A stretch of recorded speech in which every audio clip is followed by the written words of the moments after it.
Okay, thanks, Bettina. No worries. Okay. So let's start with a little bit of housekeeping. Firstly, how to raise hands, because with being on speaker view, I now can't see most people. So in fact, I seem to have Joanna Adam as the main person. I'm still not completely au fait with this. So Adam, can you mute yourself again if you're not already muted? Thank you. That's good. Okay, now, can you all see me or do you all see Adam? Can somebody let me know? We see you, Penelope. Good, that's all right. So if you don't, just let me know, but I'm sort of feeling slightly anxious about this one. But it seems to be okay, does it, Brenda? Good, right, thank you. Okay, so a bit of housekeeping, how to raise a hand, since I can't see you all. If you go to the bottom of your screen and, where's it gone? Must be in... React.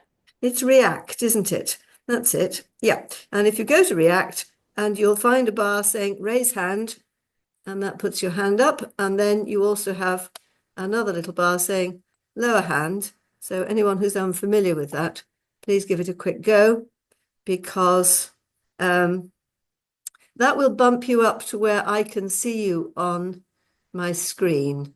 And Paul, you've managed a whole set of hands. That's very clever. Okay, so that's the first thing. Who has my book? Just put your hand up if you have my book.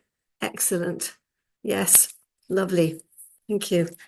And actually, I'm going to go back onto gallery view for this, because if I can, because I need to see people.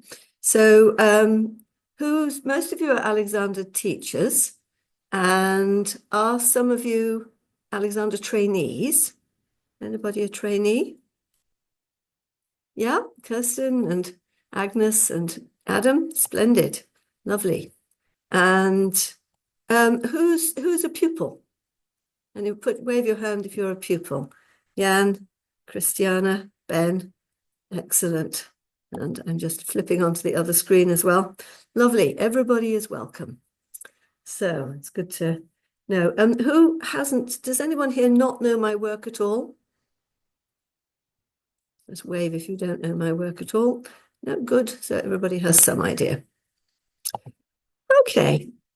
So let's go back onto speaker view.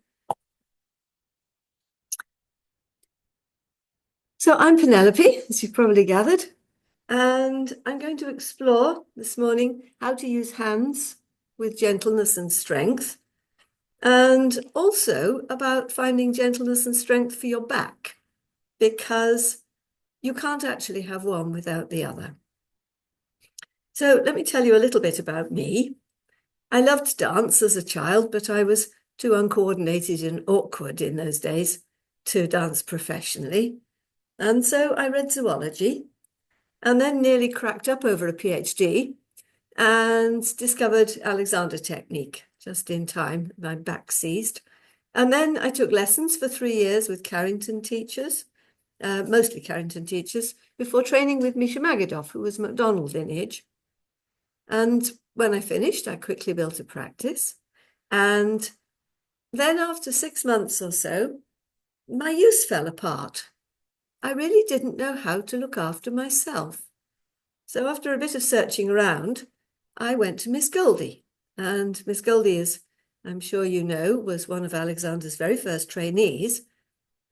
She trained by apprenticeship under FM, but also under Irene Tasker, really, because she was the assistant in the small school. And she then did the first training course in 1932 to learn to work with adults, and she worked alongside Alexander for the rest of his life.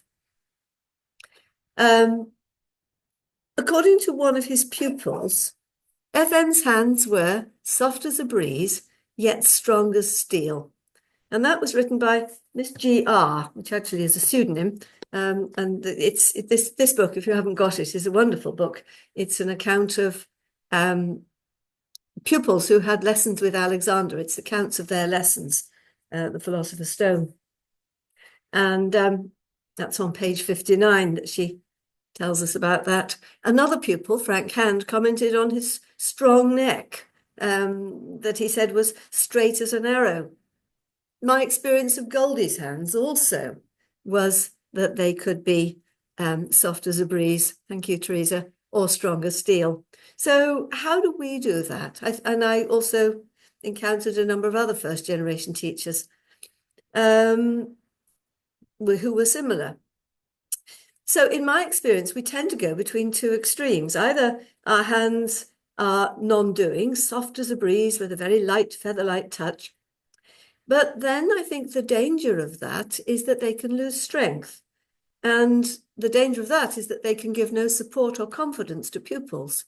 I'm not always very keen myself when people just use a feather-light touch on me, and I'm not sure what this hand is, is it giving me support or not? And then I think the danger is that when we do need strength, either to take a pupil up out of the chair or to do a task in life, lift something heavy, we worry that we're doing too much. But my experience of these first-generation teachers is that when needed, their hands could become extremely strong very quickly. And how can they and we go smoothly between these two without doing or hard hands, without tensing? So in my understanding, Alexander technique really teaches what I call responsive movement. And that's when we learn to allow the needs of the moment to determine the level of tone required for anything that we're doing. So we ask for responsive tone in the legs and the back, for instance, when we come smoothly up out of the chair rather than jumping, which again, or bumping down afterwards. If we can make it smoothly into the chair, we're allowing the muscles to respond moment by moment by moment, and that's responsive tone. When our hands are involved in responsive tone, such as in lifting something, they don't work alone. They have to work in coordination as part of an integrated and responsive tone from the whole body. And whether that's for lifting a pupil out of the chair or lifting the kettle or walking the dog, we're using potentially responsive tone all the time. We could be. And responsive tone, when we find it, is efficient. It's very beautiful. It feels pleasurable. It's meditative. It's profoundly healing. And it's also crucial for musicians in their relationship with an instrument. And we love it. And I think it's a big part of why we do Alexander technique, is to find this lovely feeling of responsive tone. Because the alternative is that we're end gaining. We snatch, we grip things, we use imbalanced patterns, and often where the flexors are overused and the extensors are underused.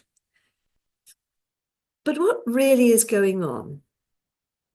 Because I'm a biologist by training, as I said, and so I always ask, how did nature intend us to respond to a stimulus, say, to pick something up? And I think the old answers that neurologists might have given would have been that a response was organized within the brain based on previous experience, and you've got a little pattern of cells giving you a little habit program, as it were, and that program can then send messages out to prepare the right muscles for doing what they're going to do, and then we run the program and we pick something up.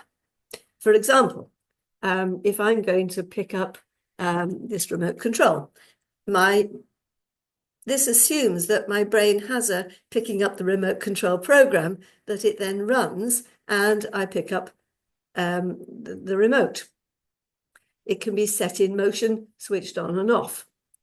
And in this model, the subject, the person or the animal who is doing this picking up job, is seen as separate from their environment, as a self-contained unit. There's me, there's the mobile phone, and I run a program to pick it up. And this model goes back to the ancient Greeks, to Aristotle and his fellow philosophers, who told us that the brain was the important part and the body was just a machine to ferry us around and obey the commands of the brain, as if the relationship between the brain and the body was that of a driver in a car, navigating us through life, but separate from the world. And maybe to pick something up, maybe you have a sort of JCB grabber arm on your car that you as the driver control to do the action. And I think this is more or less what we do when we run a habitual program. When we do something without thinking, without awareness, this is the sort of way that we operate, separate from the world, just, running on a past program. And it's end gaining, and it's only partially successful. It always involves a bit too much tension or a bit too less tension, a bit of an awkward position, whatever. Modern biology is beginning to see things differently, that we are in relationship to our environment, a part of it, inseparable from it, and that any action we do is drawn out of us in response to what is happening around us. Think of a cat stalking a mouse. The sight or the sound or the smell of the mouse, that's what causes the cat to crouch. And then it's drawn by this sight of the mouse to very carefully stalk forward. If the mouse moves, it stops. If the mouse goes still, it moves again. It's aware of its surrounding. It's aware of obstacles it might have to navigate around. And it's all the time watching that mouse. And when the mouse starts to run, the cat will spring. And that can never be a preformed program. That always has to be a moment-by-moment response. Alexia, can you mute, please? Thank you.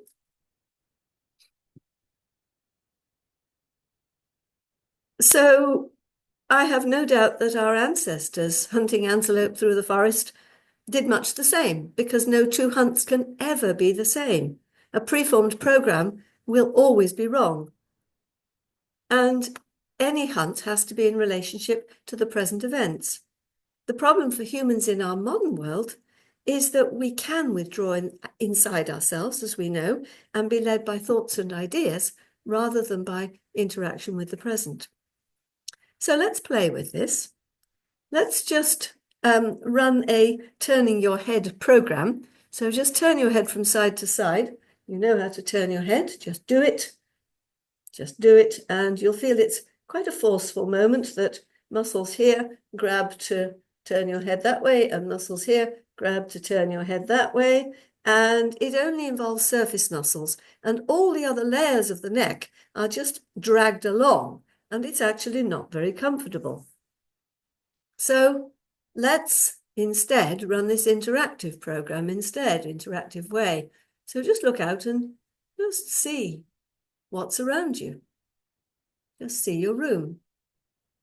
And I want you to imagine a feather on your nose going out and just lightly brushing. Many of you will have done this with me before. That's all right.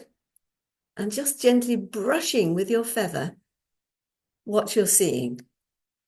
So instead of your eyes darting around, the feather is just gently moving over things. And you can almost get a kinesthetic sense of what you're seeing, the texture of it. It brushes over the form of it. And along the feather, you receive the color, the texture, the movement, the shape, all the qualities of vision. And just letting that feather brush around.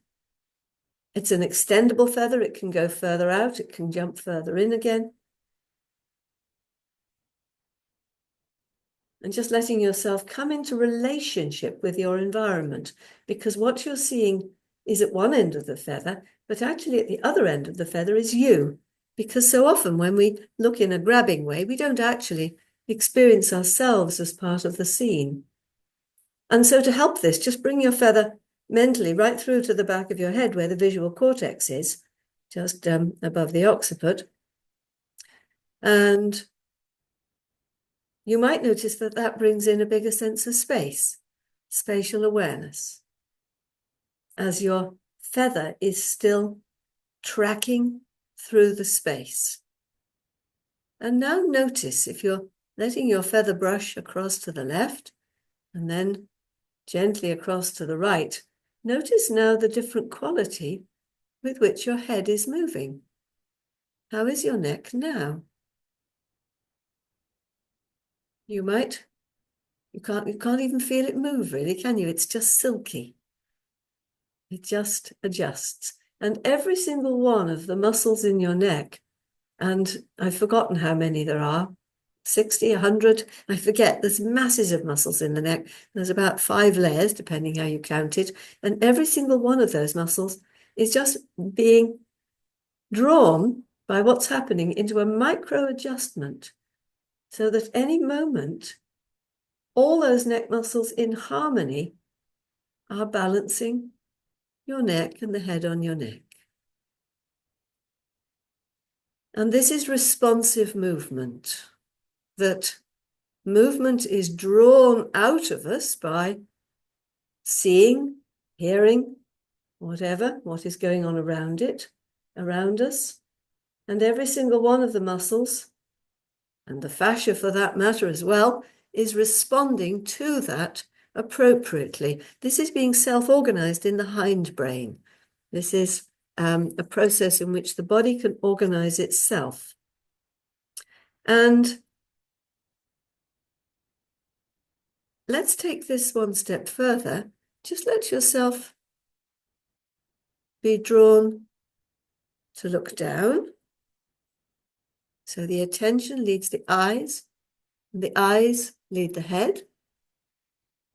Alexander named it for us as, free the neck to let the head go forward and up to let the back lengthen, to let the back widen. He very much formulated it for us as a self-contained unit, but it isn't. And I think he knew this because he actually talked a lot about eyes, but he never put it into his primary control directions, that actually what we see or what we hear, feel, actually organizes, and most of the senses are in the head, not the feeling, but the seeing, the hearing, smelling, they actually organize the head and the balance of the head on the neck, and that then organizes the rest of the body.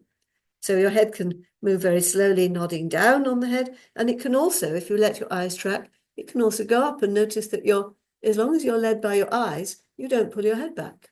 It's actually quite comfortable to look up.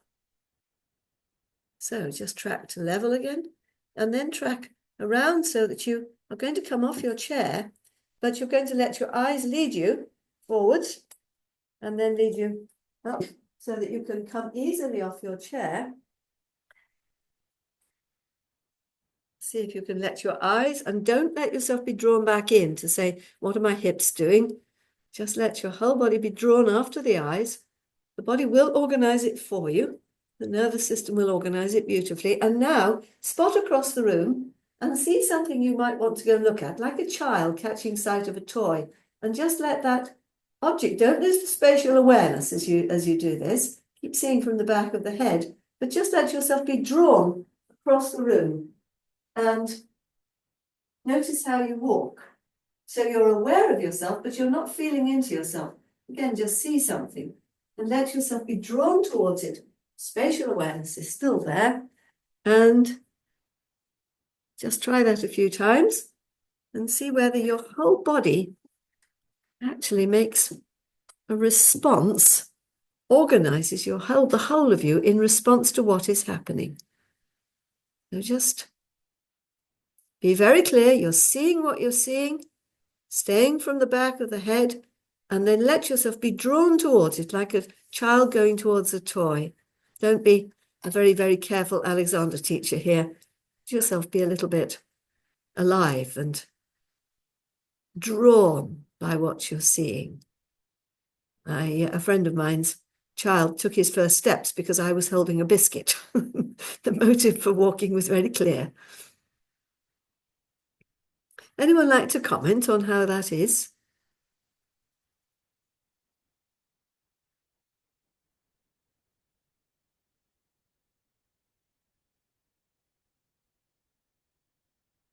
Anyone want to comment?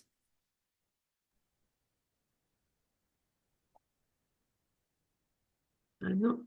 Bettina, I felt the first time in that sort of exploration some wondering. wondering. Yeah. Yes, nice. And what can you describe that wondering? A sense of wonder, you mean?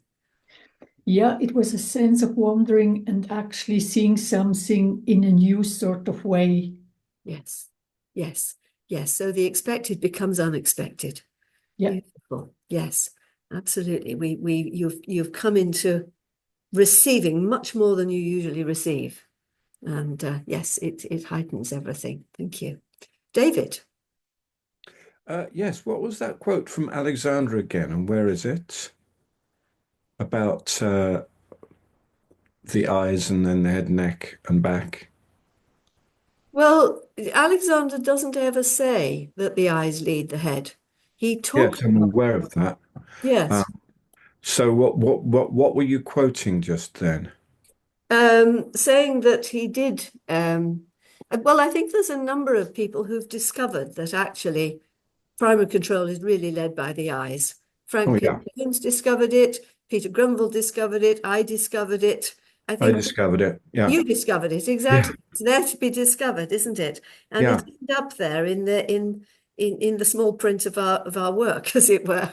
Right. I thought you were actually quoting from Alexander there. Uh, No, no, fair enough. no, no. About to let the back lengthen and widen, etc. Oh, yes. Well, there's just the straightforward directions of primary control. Let the neck free to let the head forward and up. But Yeah. that's not an Alexander quote.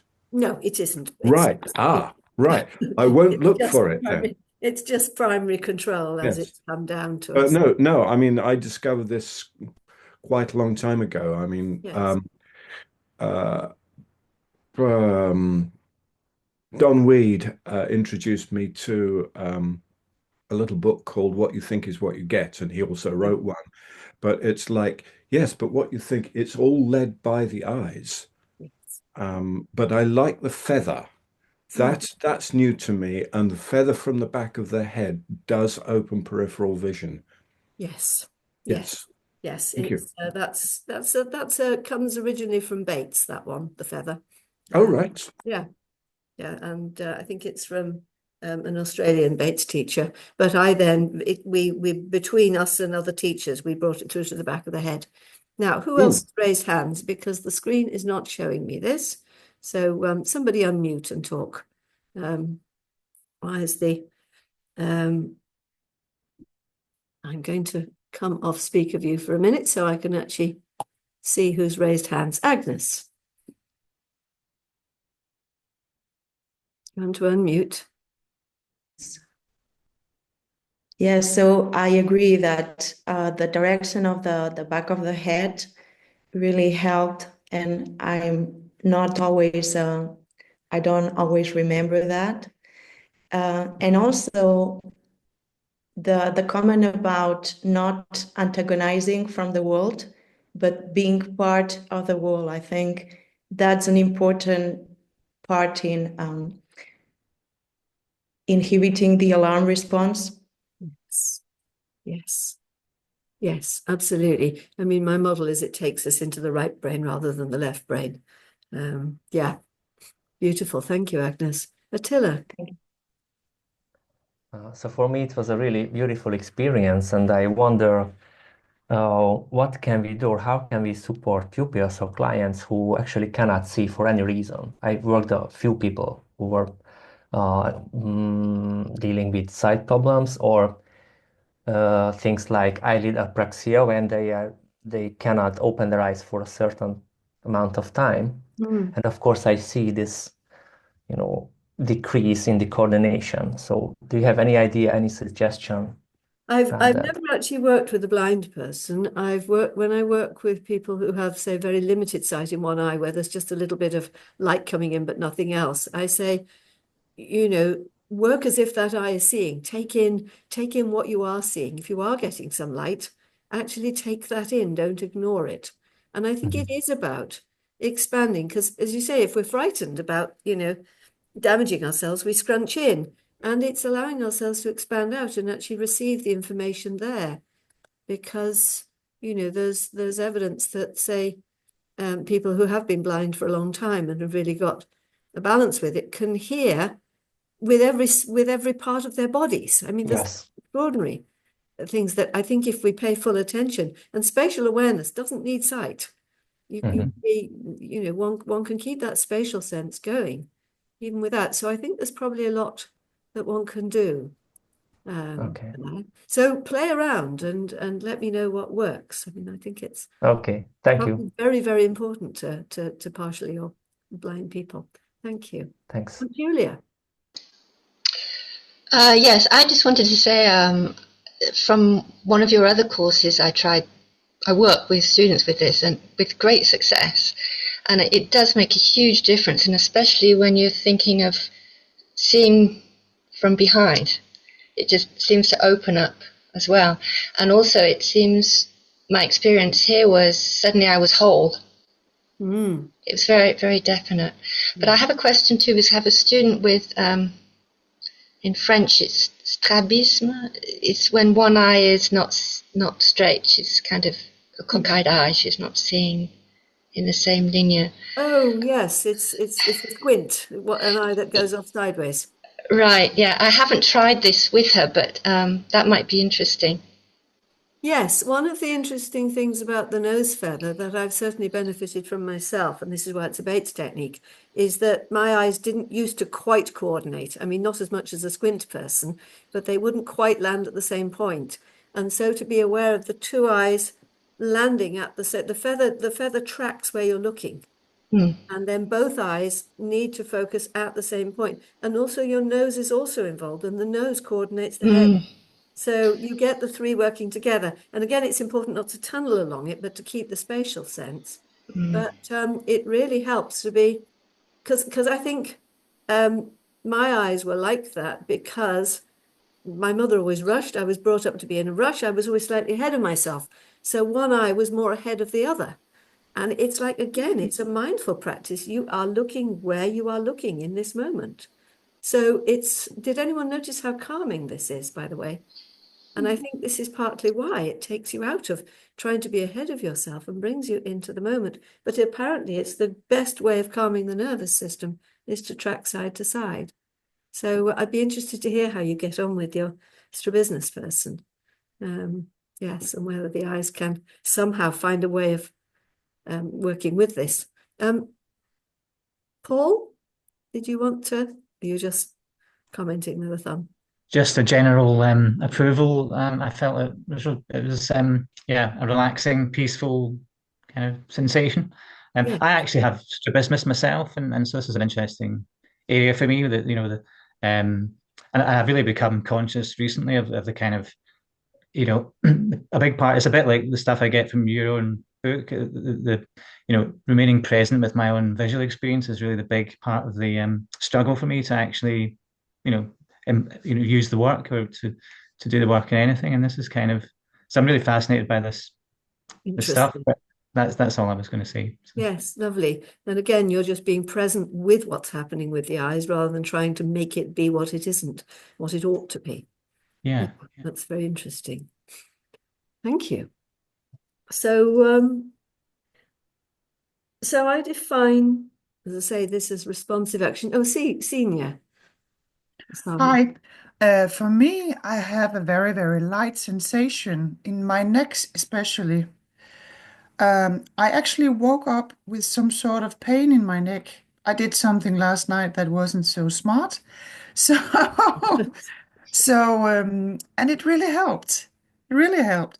And for me, it's something to do with not tensing in the surroundings of the eyes, the actual eye muscles, from the outer to the inner. I don't know. I've done a lot of work with Peter Grunwald as well, so it's very, very easy for me to get to that state, but it's amazing. I often tell my pupils to do stuff like that, but I never do it on myself. So thanks for reminding me. Oh, you're welcome. It's Yeah, we all need these reminders all the time, don't we? yeah. Like that tale of FM So being the lightness is Mm. very that's the headline for me. Yes. I teach this to pupils on lesson 1. I've given up trying to free pupils' necks for them. I think they can actually do it much better for themselves. Sometimes they need a little help, but by and large, I think it's such a lovely thing for people to learn right in the first lesson. Mm. And, they can start taking charge and show the family what they've done Mm.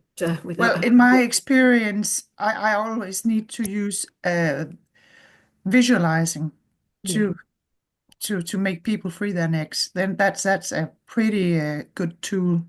Yes. Visualizing whatever you visualize in connection or in relation to that. Mm. Yeah. Yes, But and some just people doing don't it like is impossible.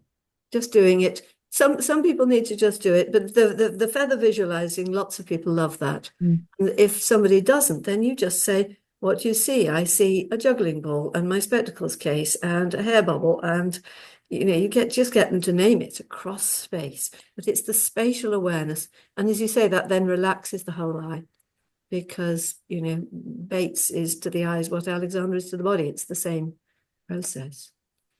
Okay, let's carry on. So this responsive action, I'll go back onto speaker view for you, is at the core of the technique. And as I said, I went to Miss Goldie because I realized I didn't know how to look after myself. And she brought me to quiet and present. She brought me to a deeper level of quiet in which the whole room came present and time slowed down. And again, if you just think of seeing your room from the back of the head, just very quietly, you might get that sense. If your eyes relax, everything just opens and you just come present. You come whole, as Julia said. And you are present in your own process. And you're also receptive to change. And when Miss Goldie did this for me, she brought me to this state of presence, receptivity, from which new movements can emerge. I don't know whether anyone noticed that as they walked across the room, they were maybe even walking in a slightly unfamiliar way. When we step out of our own way in this way, I think we come into another part of the brain, and the brain can bring stuff about that we don't know how to do. And what Miss Goldie showed me that usually I took my mind into my body to micromanage what was happening. And this had been very exciting for me because previously I'd been such a disembodied person. I was so dissociated that to start with, when I did Alexander, to discover, oh yeah, there's my shoulder and there's my hips, and to be able to feel inside the body was amazing. But actually, she showed me how to come out of that again. She wanted me to bring my mind to my brain. She never told anyone else this. I was very privileged that she told me this, because it's a great gift. Bring the mind to the brain, and then she could take my hand and my arm out to the side and back in again, and she could organize it for me without me interfering. And then she would say, now you do the other one. No teacher had ever invited this before. And my job was to stay out of the way, because the minute I went back into, oh, where have I got to go? I'd lost it. I had to stay out of the way and somehow give consent for my hand to move by itself and come back onto my lap. And this was a very different experience. And she was also very clear that I was not a passive participant in this process of learning, because in my lessons previously with McDonald teachers, Carrington teachers, I had been a passive participant. I was moved. I wasn't particularly asked to think. I wasn't particularly asked to come present. I was invited to give them my weight and so on. And that was not okay in Goldie's book. And this became very clear on lesson 6. She challenged me, as she challenged many of her pupils round about lesson 6, as I later found out. She said, how many lessons have you taken with me so far? 6, Miss Goldie. I don't know why you bother. You have not begun to think for yourself away from here. And, you know, her temper was legendary, but that session, it just didn't let up. She was really quite abusive all session. I was in tears. I had my magic raincoat on, but which I had usually to shrug the abuse off, because I thought, you know, her anger is her business. What do I need to hear out of this? But that lesson was a very distressing one. And part of my head was saying, I don't need to take this. I could just walk away. And another part of my head said, I'll show the old bat. So she was 86. I mean, when you're 86, you don't care what you say to people, I think. And she really didn't. So that day I went home and I was going to put the kettle on. And then I thought, no, stop. She wants me to think. So I'm going to stop. I'm going to just come present to the room and to my kettle. I brought myself to this place of quiet, brought my mind to the brain. I interpolated to bring the Bates work into it because I already knew Bates work. Let the space be there. And then I gave consent, like I did to move my hand in the lesson. I gave consent to pick up the kettle, and something completely different happened. Exactly the right amount of energy was used by my hand to pick up that kettle. And in that moment, I was in relationship with the kettle because, you know, back then, it was 35 years ago or something, they didn't have little guides on the side to tell you how much water was in there. And a kettle was always a surprise, wasn't it? Either you used too much energy or too little.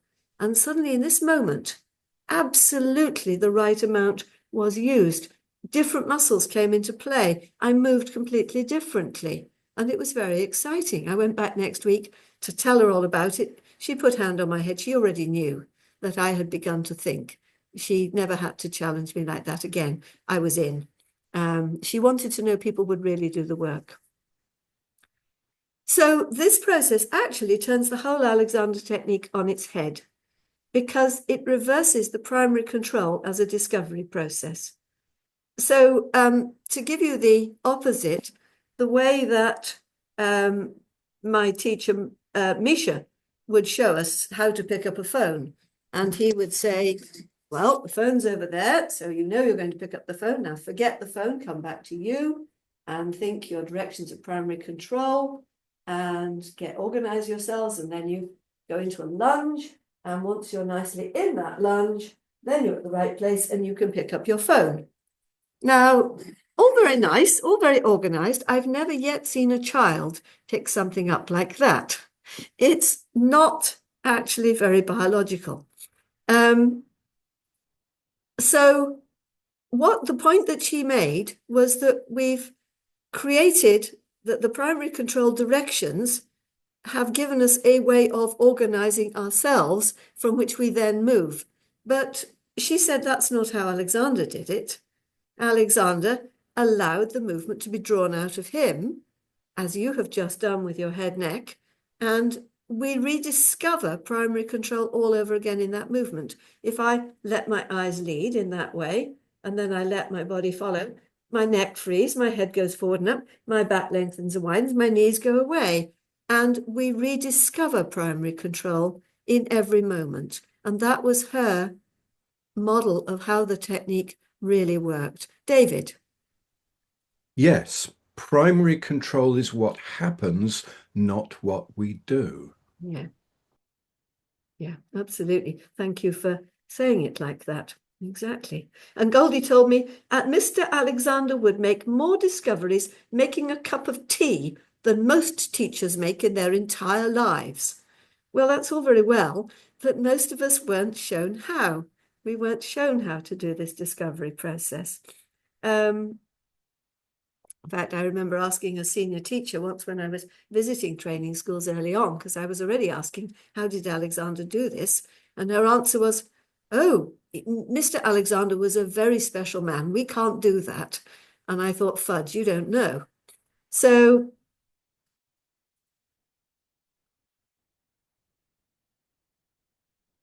let's find another way of balancing the muscle patterns, because what we're doing in all these processes is bringing, to put it very crudely, bringing the flexors and the extensors into balance. And so let's look at something that's come out of my research on the history of Alexander's earliest work. And many of you will know that on his business card, very early on, back in 1900, he advertised himself as teaching the Delsarte system. So I've looked deeply into that. And their first exploration is something called decomposition and recomposition. So that's really strange titles, and we'll do it in a moment. Delsarte saw that people's minds were tangled in their bodies. And interesting, that really links to Goldie saying, your mind is in your body, bring it back out again. And Delsarte saw that when the mind is tangled in the body, that creates the harmful habits. And to sort that, he said, you need to withdraw the will force, the vital force, from the body until it is limp, and then flow that vital force back through again. And when it flows through, you'll have open channels, and that will create a new balance of muscle patterns, which will, if repeated, change your habits for better patterns of use. So let's play with this. Let's stand up.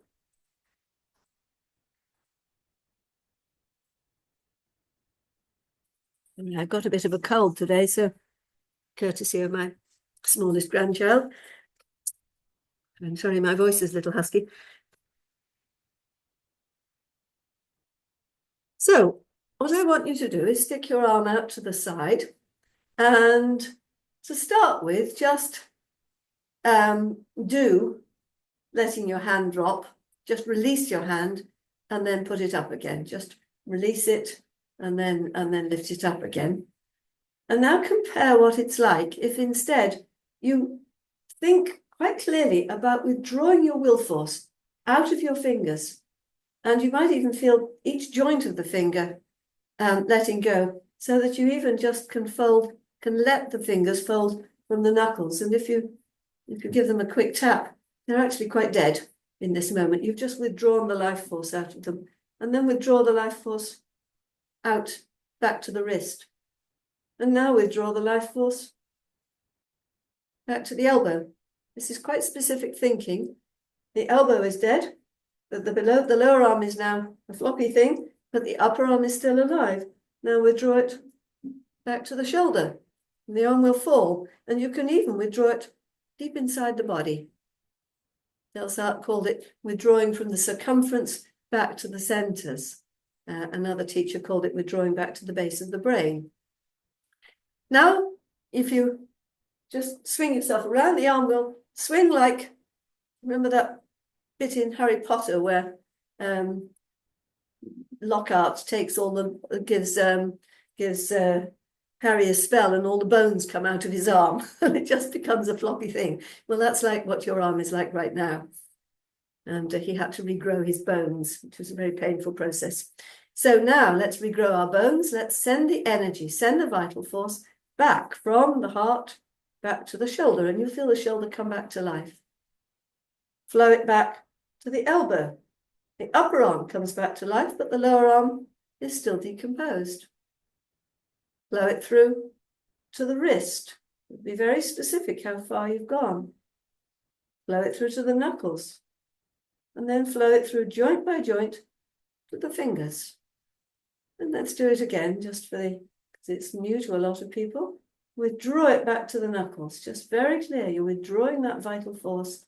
Thumb as well. Now withdraw it back to the wrist, and to the elbow, and to the shoulder, and then withdraw it even out of the shoulder. And you might notice your shoulder is now quite collapsed. And draw it, push it. Now flow that vital force back through to the shoulder. You might feel it just wake up, and perhaps in a different way. Flow it through to the elbow.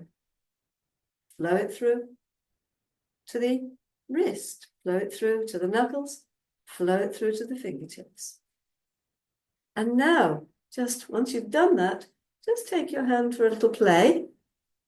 Maybe take it for a little wander through the air as if it's stroking an imaginary cat, and then just pick something up. And notice, is there a different balance to your hand than there was before? Have the muscle patterns changed? Anyone like to comment on this?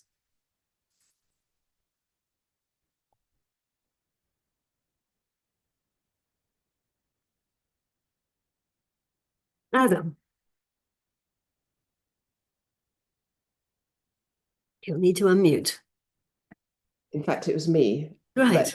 But no, it was extraordinary because I picked up a cup and it felt like the cup had jumped into my hand. Wonderful. Yes. Yes. Amazing. Not the sense of grip that you might normally have. Lovely. Mary.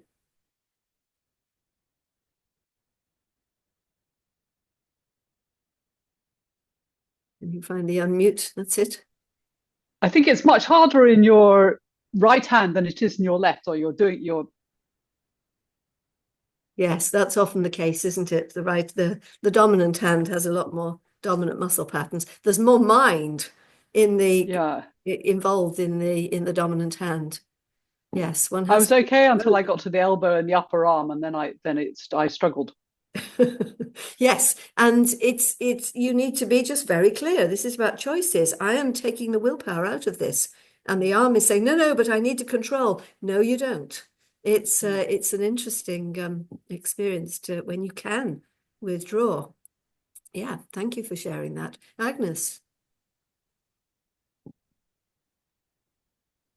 Yes, I was just thinking about the relationship with human design, which is something that I discovered recently, and it's just stating that we should not take decisions out of our minds, but there are different centers in the body, so we have more wisdom than just making decisions based on this dual. This is right, this is wrong. And it just reminds me of that. Yes. Yes, we'll explore whole body intelligence a bit more in a minute. Yes, thank you for sharing that. Madeline and friend. Can I say? We felt that after recomposing that it was our hand is then really connected to our back. Yes. More whole experience. Yes. Yes. Thank you. David.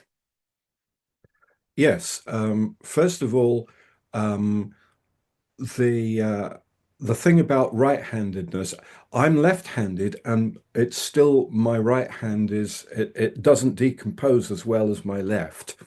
And I love the idea that the withdrawing of the energy brings about an unentanglement, which then I've not picked this up from your previous lessons or demonstrations, and others may not know. I've been to 2 live demonstrations with Penelope, so I think that's a fabulous extra nugget there. It takes away, it undoes the entanglement, and then when you put the energy back in, it's without the entanglement. That's fabulous. Yes. Lovely. Thank you.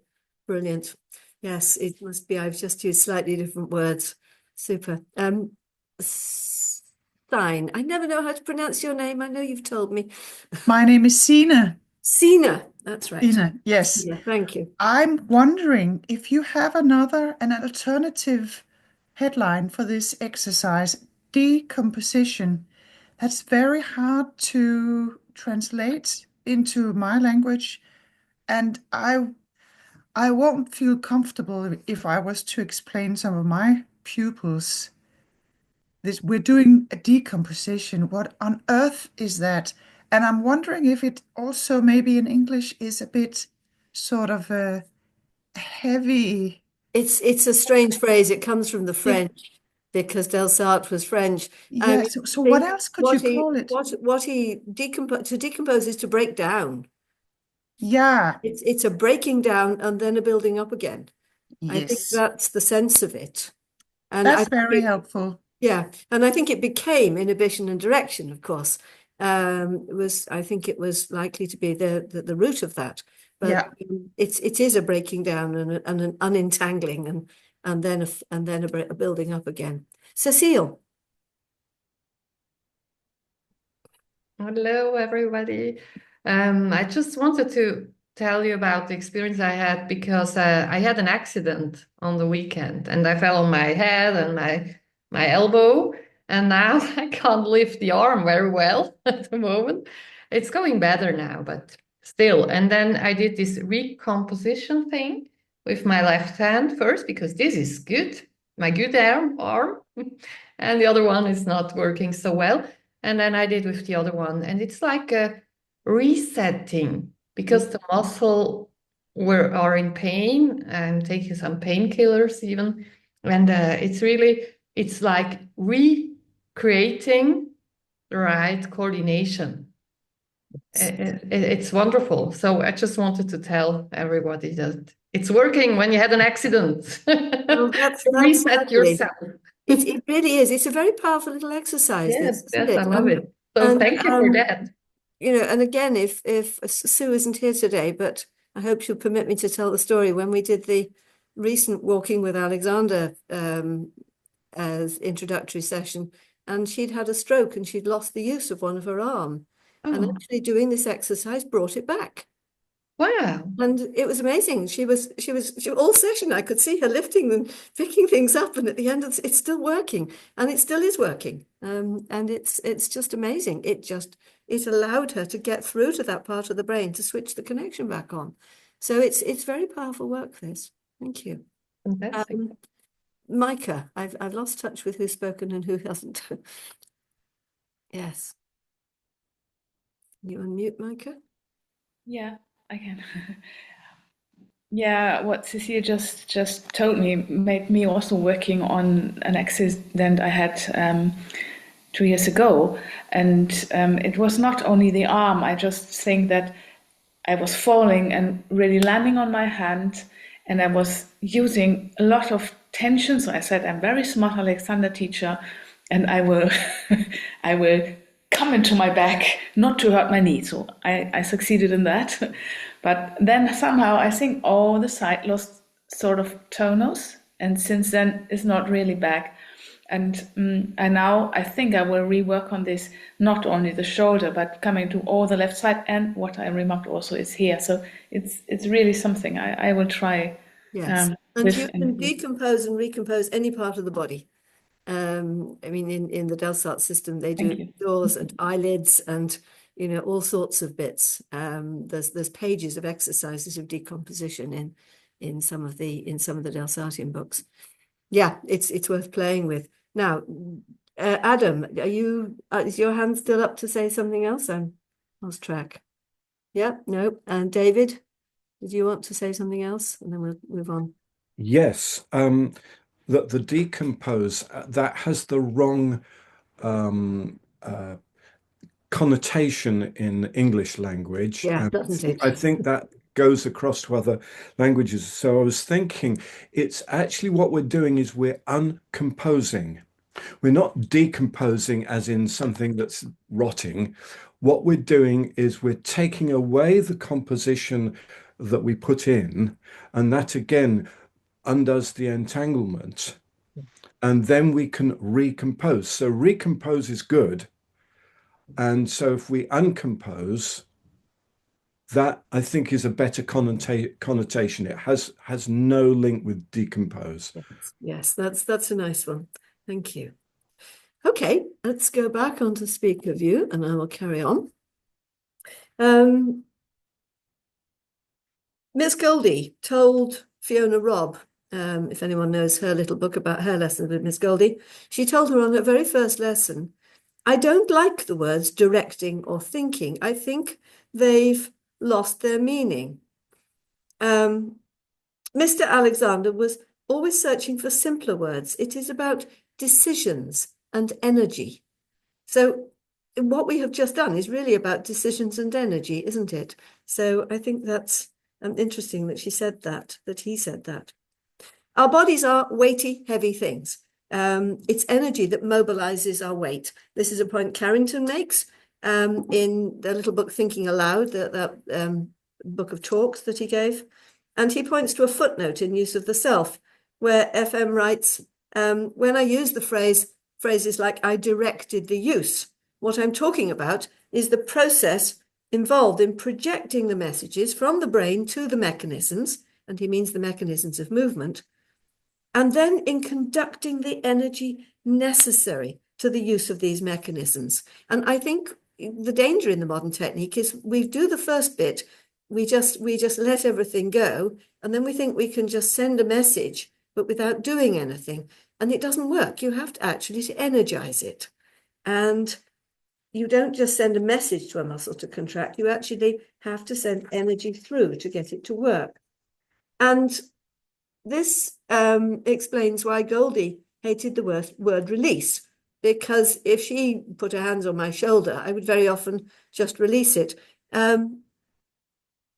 Deconstruct, reconstruct, that's another one somebody suggested. That's nice. It's Delsart, François Delsart.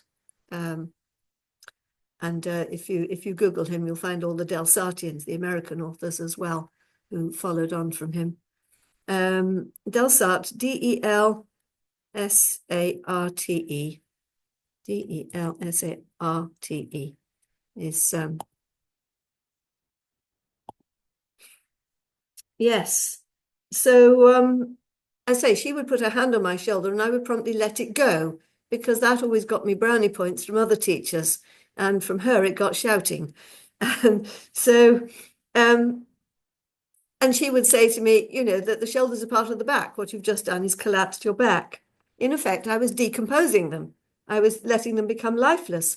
And she actually told other pupils that she saw herself as giving the gift of life. No ego there. It's a bit of a strong statement, but there we go. For instance, I was not to release my legs sitting. Again, she would sit me down and my legs would be in the nice place and I would just, you know, let them land. And she told me that FM would go around the first training course saying, you've got intelligent knees, you haven't got intelligent knees. And what on earth did he mean? My knees, according to Goldie, had to be in intelligent communication with the rest of me. So let's just play a game on that, just as you're sitting still now. Just be aware of your legs. You've probably got them in a very nice position on the floor, nicely with knees going away from each other and so on, but do they actually have any life in them, or are they just props? So let's find out by drumming them. Just drum your legs up and down for a moment to bring them back to life. And then let them come back to quiet again, but don't just let them go. Don't switch them off. And what's the difference in your torso? Can you, for in this moment, just switch them off again? Just do what you would normally do. Just let them land, let them plonk, let them, you know, they're very nicely placed, but actually they're now lifeless again. What's the difference in the torso? Drum it again. And what happens? Just bring them back. And you feel that connectivity with the back that comes about. Does anyone want to, we won't spend long on this one, but does anyone want to comment briefly on that? Madeline. Just that the back collapses when they go dead. Yeah, absolutely. It's that simple, isn't it? Yes. David, do you want to add to that? And then we'll go on. That was actually just a thumbs up, but yes, I could feel the difference in my back once I let my legs go. Yes. My back collapsed. Absolutely. And this was a point out Goldie made to me again and again. The legs have to be alive. Legs are for movement. Legs come up and meet the body. So let's play another game about this. Let's play a game of shoulders. So just let's do it the way I learned in my first lessons. Just raise your shoulder up, nice and tight, and then just release it, let it go.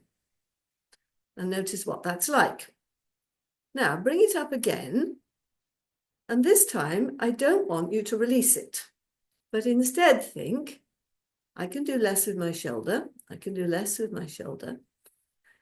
I can do less with my shoulder, and see what wants to respond. And your shoulder can adapt to the response that's now happening. I can do less with my shoulder. I can do less with my shoulder. Just notice what's happening for you. I can do less with my shoulder. I can do less with my shoulder. I can do less with my shoulder. I can do less with my shoulder. I'm going to watch you and see whether everybody's shoulders are back to where they might be. Okay, anyone want to comment on what's the difference? What happened that second time? Madeline? Well, it's similar to the fleeting looking that we did in the beginning of just throwing around the head. It's when you release the shoulder, you get that harsh response rather than integrated. Lovely, thank you. Anyone else want to comment what happened? Leslie?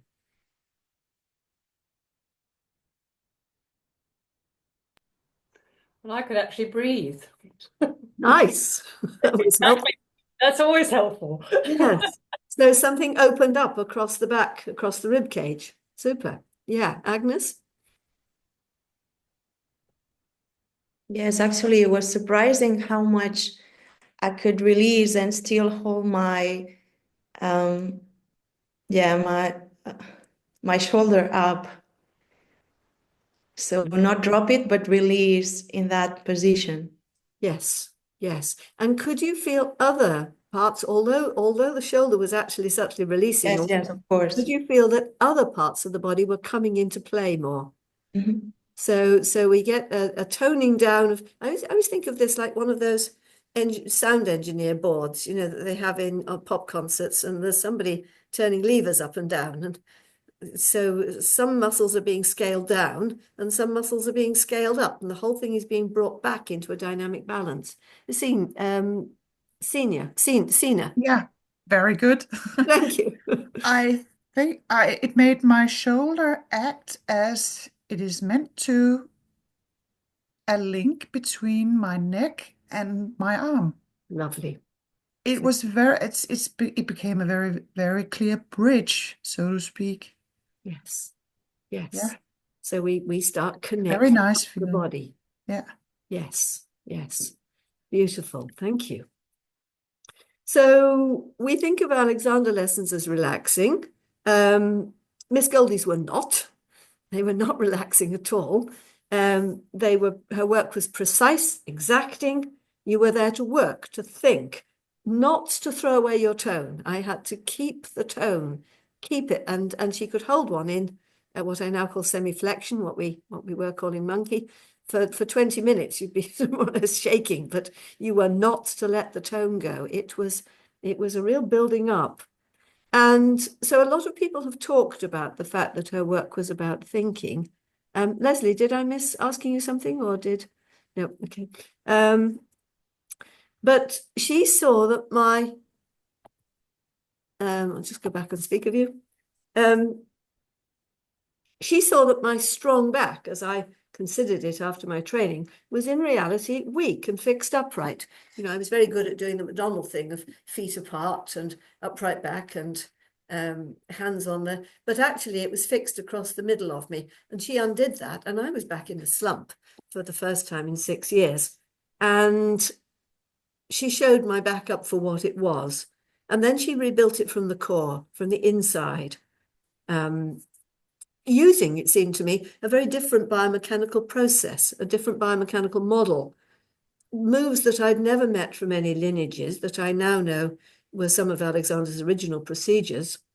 And she built up strength and tone in me, integrating my body. It wasn't just releasing. She was putting me back. It wasn't releasing. She was putting me back together. I think this is extremely important for anyone who's very flexible, hypermobile particularly. Not that I'm hypermobile.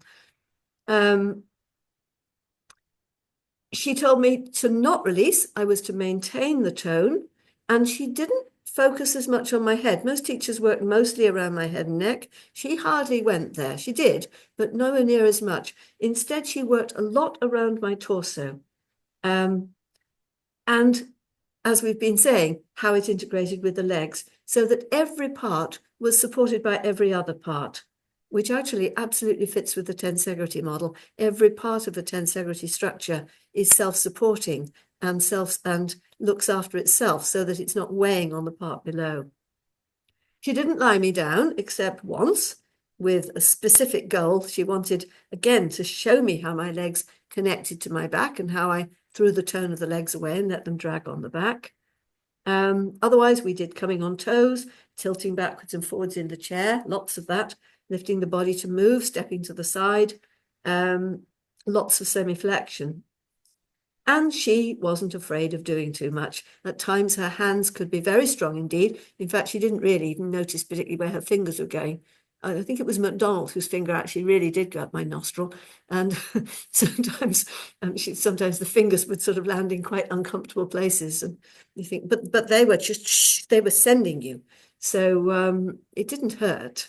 It was just, so it weren't, even though they were spiky, they weren't bony, as it were. They were just strong, fierce. So let's have the full quote from Miss GR, which was that quote I gave you at the beginning. And here's the full quote. Can you see that? Alexander began by showing me how amazingly flexible his joints are.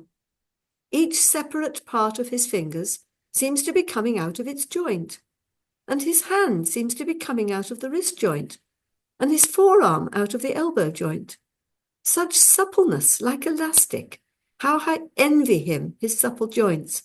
They make his hands soft as a breeze, yet strong as steel. And if you read Miss GR's account, I mean, she can hardly walk when she first arrives with him. Her joints are like wood. They really don't move. So at this point, she's actually starting to get flexibility back in her joints again. Another aspect then, so this quality of all the joints are separating from each other that she describes here. So that tells us that another aspect of this gentleness strength equation is extension throughout the arm, brought about by a pull off the joints. And I've taken that phrase from George Trevelyan, also in the same book, his Diary of Training. Contraction and pressure onto joints is brought about by the overaction of certain muscle sets. The message gets first to the wrong set. When it gets first to the right set, you get what we loosely call a pull off the joint. To change the message involves inhibiting the end and sending the order for the use, which involves the lengthening pull. So let's play with this.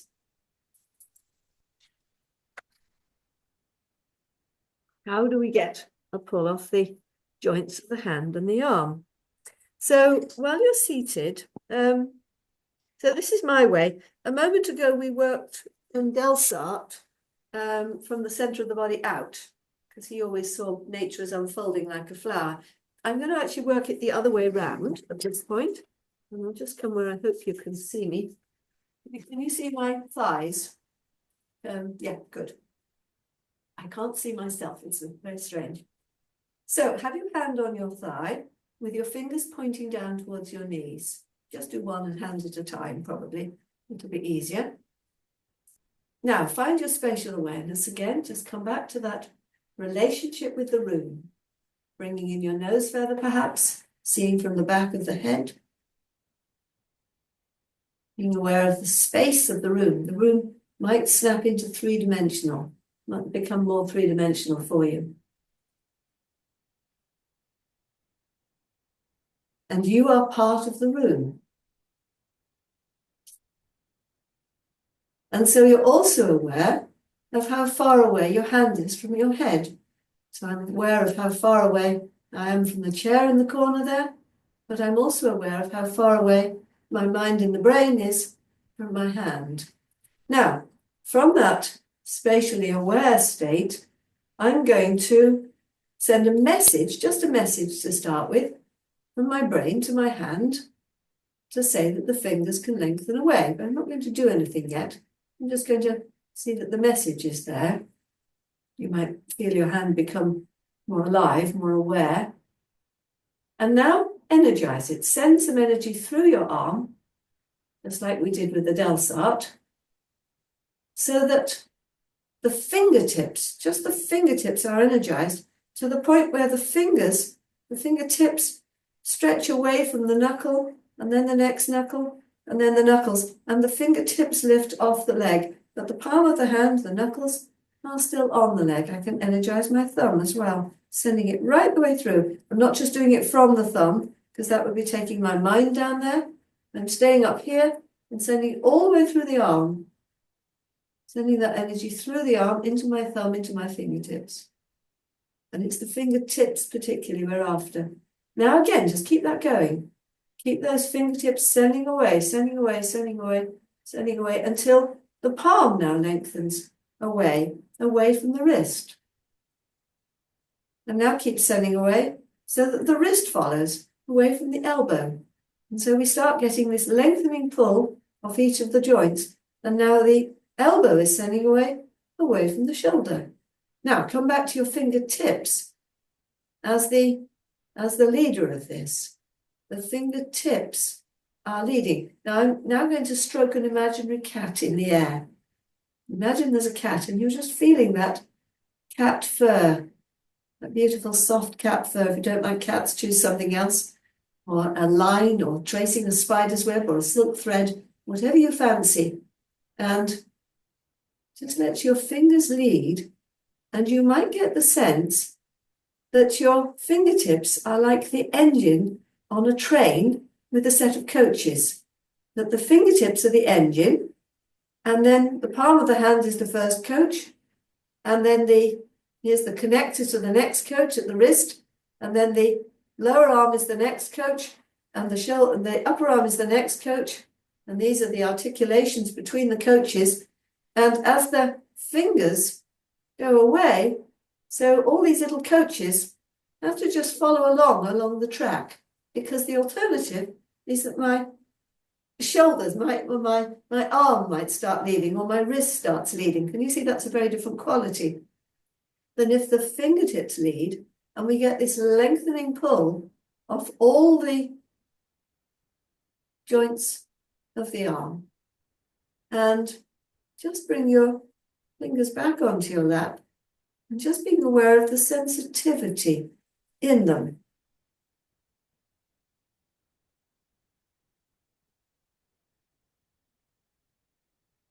Bring them back again up into the air. And now you've got this lengthening this way. Now put a string on your elbow. So leave your fingers on the cat, put a string on your elbow and let the string be pulled. And we get the pull off the elbow. And now you can put a string on your inside wrist and let that, and you get that lengthening pull down this part of the arm that he talks about in Hands on Back of Chair. But here we are finding it in the air. Just play with your different fingers. Send your little finger away. See what happens there. Send your thumb away. See what that does. And don't move the whole arm, because I can shove my thumb. If we can get this sense that the thumb is drawn so that there's lengthening pulls off all the other rest bits of the arm. And then the index finger might lead away, or the ring finger. Elbow again, give yourself some space. The ring finger. Send that away. What happens? Send the first finger away. What happens? Send the middle finger away. They all have different qualities in the hand, don't they? Can we find that? And this is a bit subtle.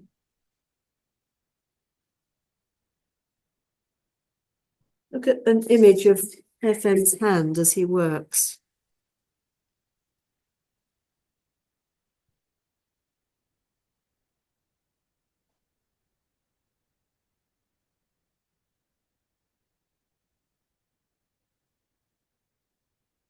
All those fingers, they're all going in different directions. That one's going that way. That one's doing something. This one's on her clavicle. This one's somewhere else. The thumb's doing something else.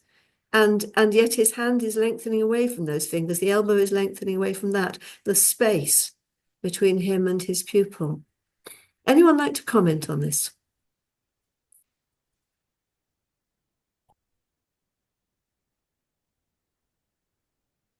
This exercise speaks to his dictum of antagonistic action. Absolutely right, Sharon. Thank you.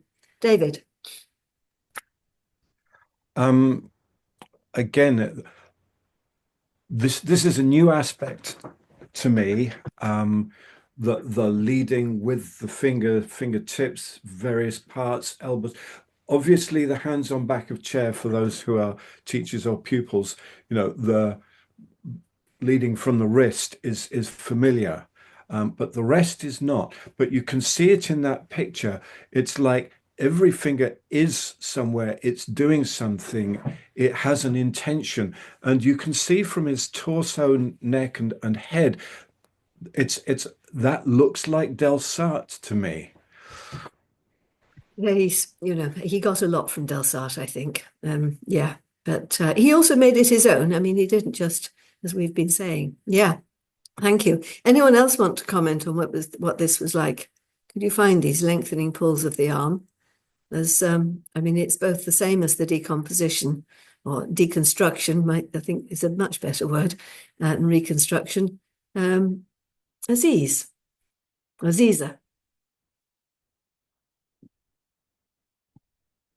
Yes, yes, okay. What I noticed was the ease that was in his neck and his back. Just extraordinary. And it was as if that what was flowing through his hands supported his back and his neck somehow. Yes. That the hands supported the neck and the back and the back supported it's absolutely a two-way flow, isn't it? Yes. Quite extraordinary, the ease that was there. Yes. Yeah. So let's explore that. I want everybody to find something heavy. We're going to see if we can pick up something heavy. Find a weight. So I've actually got a dumbbell here, and see what you've got. It could be a heavy book, a stone,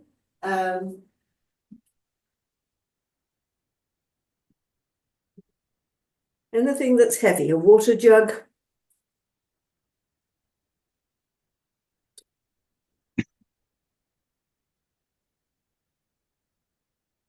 And to start with, just try picking it up like you might normally do, and you might be aware of the flexors really gripping it. I've now got quite a strong contraction in my biceps. My shoulders have come into play. I'm feeling my jaw tight. So let's let that go. And now experiment number 2. I want you to pick it up thinking, I can do less with my neck. I can do less with my neck. I can do less with my neck. I can do less with my neck. I can do less with my neck. I can do less with my neck. I can do less with my jaw. Okay, and put it down again. And now for the third one, just let your fingers lengthen away, just as we've just done. Find your spatial awareness. Find your mind in the brain. Lengthen your fingertips down away from you. You see my fingertips just being sent away and energizing them down towards the ground. I'm energizing them so that they are in fluid connection with my back. I'm letting them take a little dance around. I'm going to bring them to the weight. And I'm just letting them, to start with. Yeah. Then somebody is muted. Had an emergency call out in Banbury just as soon as he was on Aziz, can you mute, please? Aziza? and he's got to be at the dentist for 2 o'clock.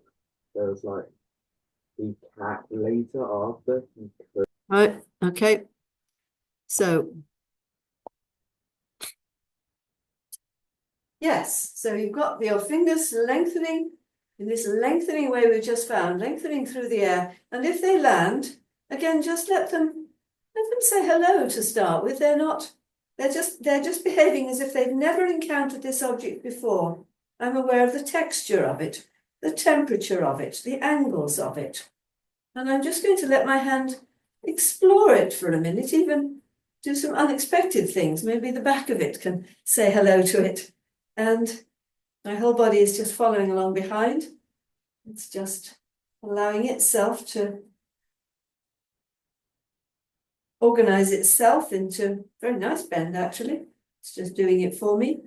And now I'm going to let my hand just fold around. I'm not thinking of taking hold of the weight. I'm just letting it fold around and letting the fingers just be folded around like that.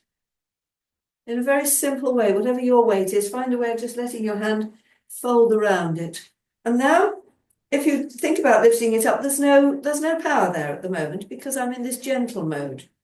So we need to flow some energy into the arm. I'm going to flow some more energy into the arm because it's not enough yet.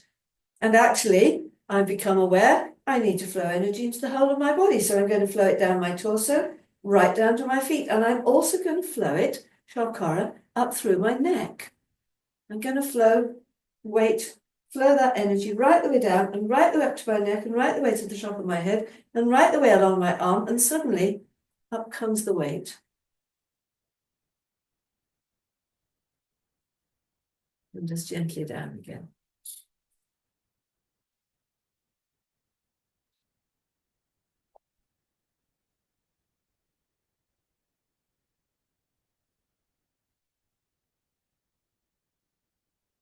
Gosh, we're running out of time here.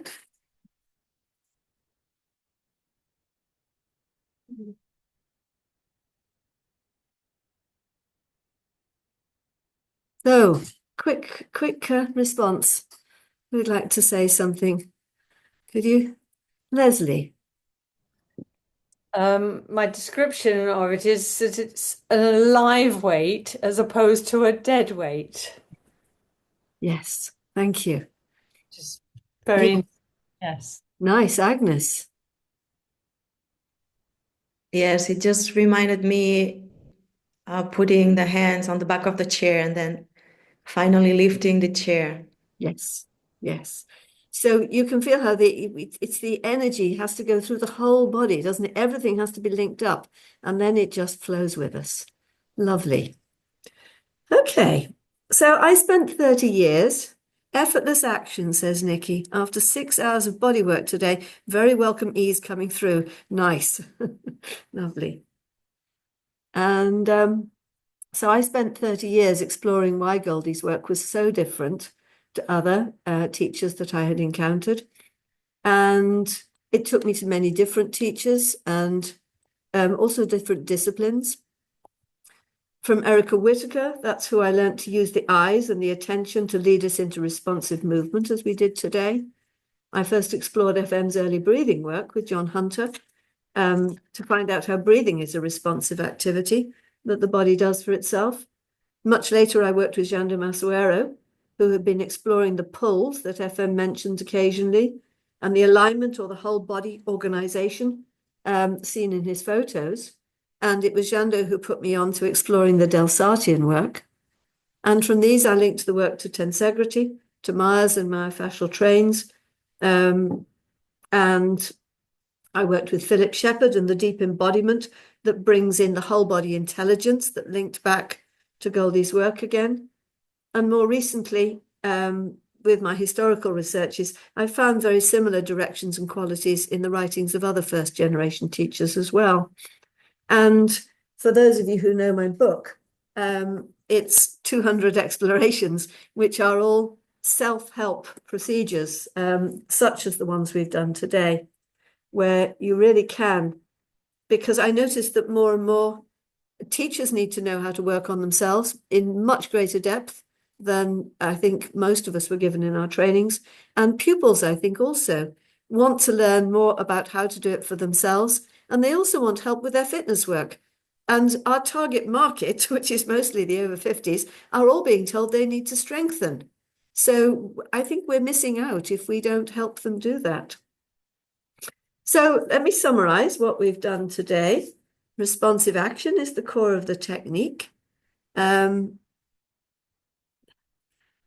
you. The center and backbone of my theory and practice, which I feel I cannot insist upon too much. The conscious mind must be quickened. Absolutely. We're quickening the conscious mind throughout the entire body. Oh, you're Sharon. That's lovely. Thank you. Yes. So responsive action comes out of this deeper level of inhibition, so that when you move, you allow yourself to be drawn into movement by intention and consent, but you're still in a state of calm. We're self-organized by our action. Natural breathing comes out of this process. And in this, we come into this different relationship with the world, instead of being self-contained and stuck in our thoughts. And also this coming into relationship with the world, as several people noticed, brings us out of judgment and anxiety to get things right and into this quiet, open state where just to experience what's happening. And all this allows us to build more tone. We're not releasing tone, we're reintegrating and balancing. I can do less with my shoulder game. Tone is presence. Did anyone notice that when they were moving their fingers through the air, you have to stay present to keep that tone. Tone and presence absolutely go together. And now we have responsive tone that can increase to greater levels when needed, drawn not only from one part, but from the whole body. And we saw that when we picked up the weight. And with tone, we can also use gentle responsive pulls to the myofascial lines to help ourselves sort deeper problems that the work hasn't touched so far. And we haven't played with this today and we don't have time, but I've worked, for instance, with people who've danced all their life, ballet, being professional dancers, and their feet are like this and their muscle balance is completely screwy. And now somebody can take you on the table and unfold you, and it will take you so far. But when you can do an active, sending the energy through the different muscle lines, then you can get a profound unwinding that really can take one to a different place. So we do a lot of work. I do a lot of work with this. The senses and the head leading the movement. That's what we explored today. But what we might have seen is that it's powered from the pelvis, the legs, the torso. Everything is powered from below. It's led from above, but it's powered from below. This is something FM didn't really talk about, but my historical research absolutely shows that's what he was doing. And this focus much more early on the natural breathing, the relationship of the parts of the torso, such as I saw with my work with Miss Goldie. Elizabeth Walker was heard to say, it all comes from the feet. Erica Whitaker told one teacher, free your neck right down to your feet. They saw it as a connected whole. And this is the process my book describes. And it's what you will learn to an even greater depth if you join the book study club. Thank you, Kay, for that little thumbs up a moment ago. So I run a study club because it is a big book. And as I say, it's 350 pages and 200 explorations. So it's for anyone with a commitment to working on themselves. One teacher who just finished, the club that's just finished, she sent me a lovely little video of herself afterwards saying, I feel like I've completed a master's in the Alexander work. She said, my first training felt like the bachelor's, and now I've taken it with this study to the next level, which was just a lovely thing to say. We work systematically through the book. We meet every 2 weeks. And there's a small passage, maybe a few pages, maybe 1 page, maybe 10 pages, depending, to read, to play with, because just reading is a complete waste of time. One has to energize it, learn it within the body. And in the sessions, at least half the session is practical work, working through the explorations together, answering questions. We work at the pace that the group wants to go, which is why I can never say how long it's going to take, but it takes around about 20 months to 2 years. Some groups take a little longer. Wow, that's a long time. But there's no upfront commitment. You can jump in, you can see how it goes. It's amazing how many people do stay to the end. And for some people, life changes. The payment is every week, is monthly. So as I say, there's no upfront commitment. One just stays with it. And it's remarkably cheap. I should be charging at least double. It's €25 is the full price per month, and there's a €20 helping hand price. And the book builds. So each month we deal with a topic, and then the next month is building on the previous month. So we're always reinforcing what we've done, and people are very different at the end than where they started. Thank you, Sharon. Thank you, Sharon. Yes, indeed. And people can bring their specific problems. If somebody's got a vision problem or a breathing problem, then there's space for them to be helped within the class. And it's amazing what can change, what can happen for people. Teachers also bring queries about pupils, just like some of you have today. People bring active queries about how to do a golf swing or how to do something in the house. And we're looking at every detail of it. So it's very much individualized to people involved. Anyone who's following on with the recordings, because not everybody can get to sessions, is always very welcome to send an email to me with a problem, and we talk about it in class, and people do that. Some people I never meet, which is it's amazing, and they just follow along behind. And with the recordings, of course, they can also take it in their own time. And also we take it beyond what's in the book, because there's a lot more that I know now about doing the pulls, for instance. We've got them subtler, more integrated, and there's more detail of the core muscles around the hips. We work to get every single muscle in the body, every muscle group activated and switched on, always in context of the whole. So we work through, the neck region, the upper chest, the lower body, the back, the pelvis, the legs, the feet, the arms, always bringing it back to the whole, always. So you really are switching every part of you back on. People very often work with a study buddy.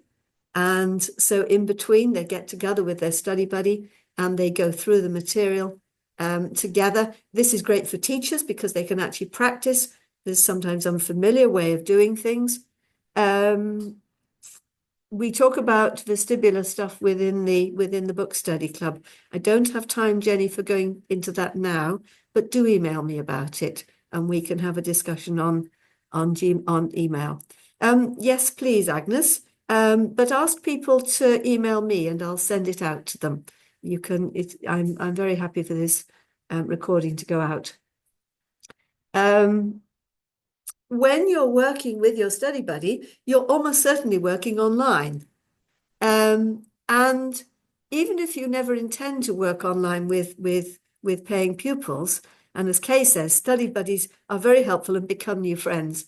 And a lot of people are still working with their study buddies a couple of years after their group has finished. It's amazing that they just get that into their part of their working on themselves, and it's lovely. So with a partner, you learn to verbalize the work. You learn to become attuned when the phrase brings your partner alive, and you get them to verbalize back again. And these are crucial skills in the technique that we didn't necessarily learn in our training. So online work, whether you intend to work with it or not, I think it's a tremendous discipline because you can't use your hands. You have to observe and you have to work out what you need to say in order to direct the pupil to make a change for themselves. And then you have to get them to verbalize back again. And this skill is very, very important. And teachers tell me that it builds confidence in their work. They know better what they're teaching. They're better equipped to deal with different issues. They can direct their pupils better with or without hands. They can get them engaged. They can get them working at home. Happier teachers, happier pupils. And also, I think the work becomes more varied, and that keeps pupils coming. Because when the lesson is the same week by week by week, and they don't really know what's happening, I've heard people say, oh, I stopped going because I didn't know what was happening, and I didn't know why it was the same every week. I think it doesn't work for the modern pupil that so well, as it probably did 30 years ago. And just to say, I'm not against hands-on work. I love hands-on work. If I have someone in the room, I will probably put hands on them. But I think we can become over-reliant on our hands. We have become over-reliant. It's something Marjorie Barlow warns about in her book repeatedly, that get your hands off when you can. Apparently, it's something FM used to say, use your hands when they're needed. But, the inference there is that if they're not, don't get them self-directing. And the big one, I think, is that we develop our own self-practice with more than just semi-supine. Because many teachers, they say either they work on themselves in semi-supine or when working on a pupil. Well, that's all very well. It was all very well for the teachers of 50 years ago, even 30 years ago, where people were working all the time. Nowadays, teachers have maybe 1-2 lessons a week, if that, and we need more work on ourselves, more detailed work on ourselves, such as we would get if we visited a school. We can't get to the school every week. We need to be able to do this for ourselves. And that's what this new development of the work that stays true to principle, because we're working all the time out of integration. We're working all the time out of thinking, but there have been these developments that allow us to do things for ourselves that normally we would go to a teacher for. So, who's interested? Because this new group starts on the 19th of May, and I'm hoping that people will sign up and join with me in this learning adventure. If you're not sure, just jump in anyway and give it a go and see what happens. Sina. Just one question. Does it make sense to join if I haven't got the book yet, but sometimes it takes some weeks to get it? Yes, it's fine. Delivery, It's etc. fine, yes, Yeah. because you can actually read the first 2.5 chapters on Amazon. And if people's books haven't arrived, I'll actually send you the PDF for that chapter until your Oh, book arrives. that's nice. Yes, so no worries on that score. Okay. Yes, I'd love you to join Sina. Kay, would you like to?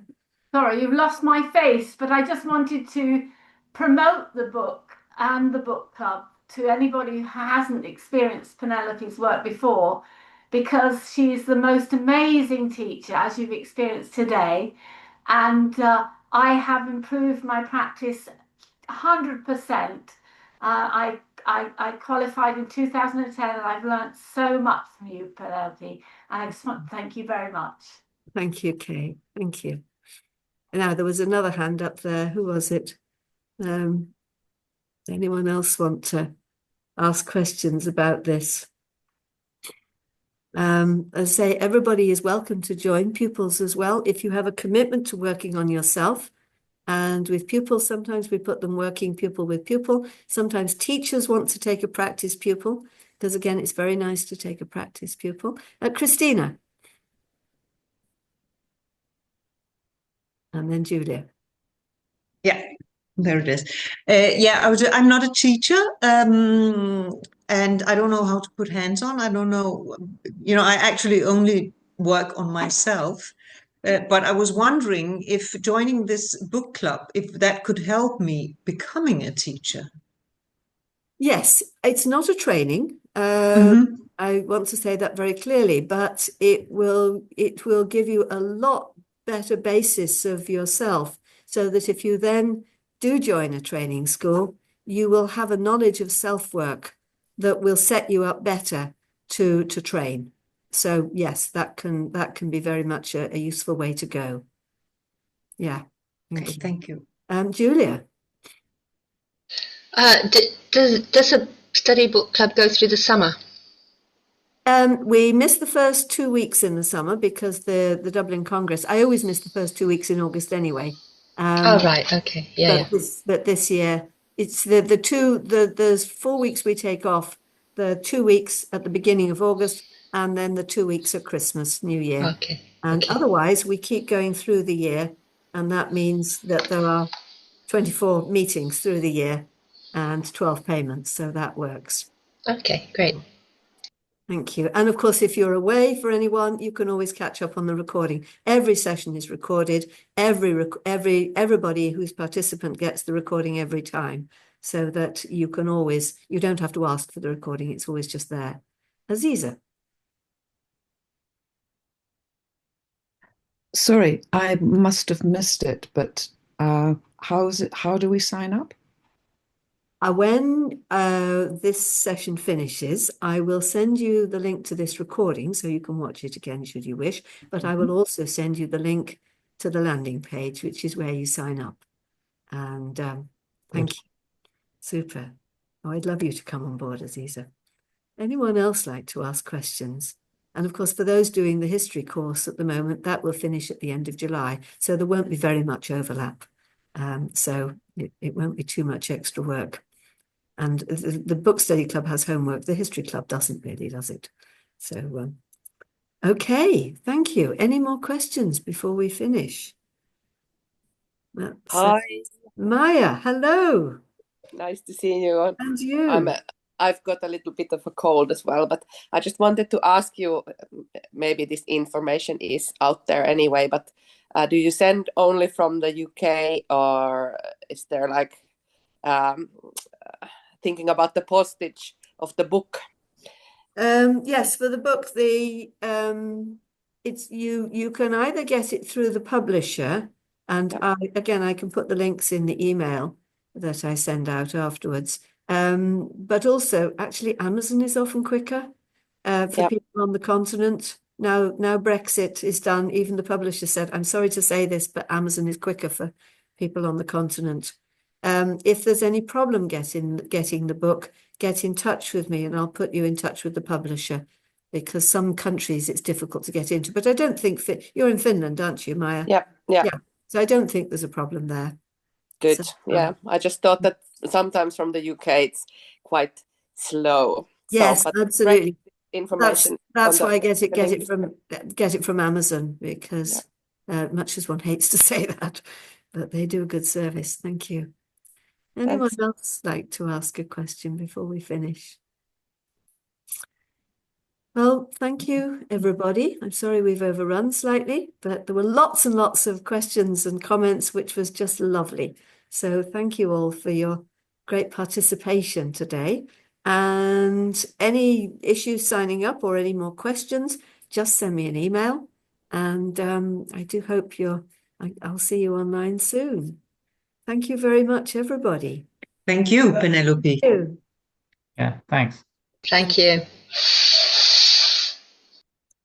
Thank you. Take care, everybody. Thank you very much. Bye-bye now. Bye, Anna. Bye, David.